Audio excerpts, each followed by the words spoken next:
நான் யாரு பேர் பட்டன் மன்னன் தெரியுமா? அஸ்னாபுரத்தை ஜகத்தோடு பரிபாலம் செய்து வந்திருக்கக்கூடிய கிரீதராட்டின மகாராஜனுக்கும் காந்தாரி அம்மையாருக்கும் பிள்ளையாய் பிறந்தபடியனால் என்னை துரியனா என்று அழைப்பாரேன் என் தெய்வமே.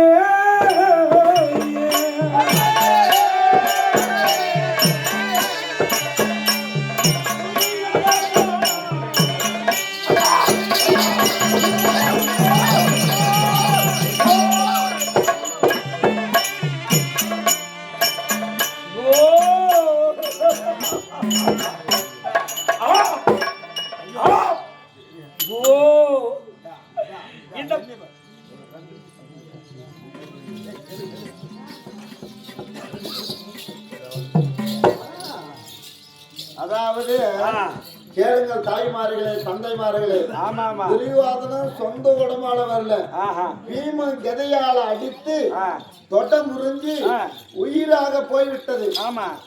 அந்த ஆவியாக திரும்பி வருகிறாரு. முதல்ல எப்படி வாழ்ந்தாரு தெரியுமா?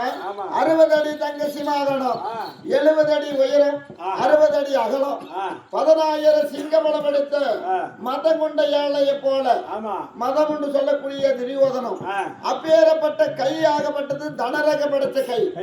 தொட்டதெல்லாம் அப்படி வளர்ற கை. அந்த வளர்ற கை இந்த ஆவியாக வந்திருக்குது. சாதாரணமா நம்ம எடை போடக்கூடாது.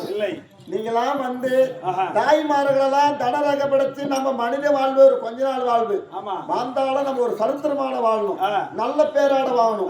18ஆம் துரியோதன சேனையில துரியோதனால தான் மடிந்தது. அது யாராரு?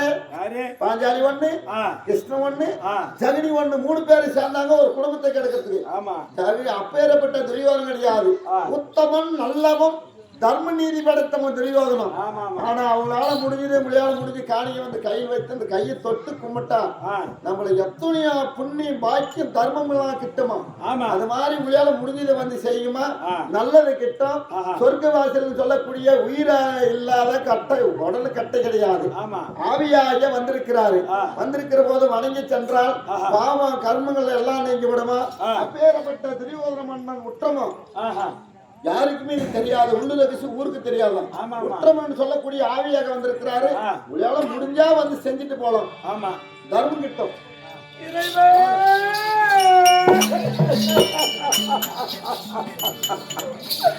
நான் துரியோதனன் என்று சொல்லி விட்டேனே இறைவா. யாரா ஆமா பாடுங்க இறைவே. நான் எப்பேற்பட்ட குலத்திலே பிறந்தவன் தெரியுமா? நான் சந்தீரே குலத்தில் வந்தேன்.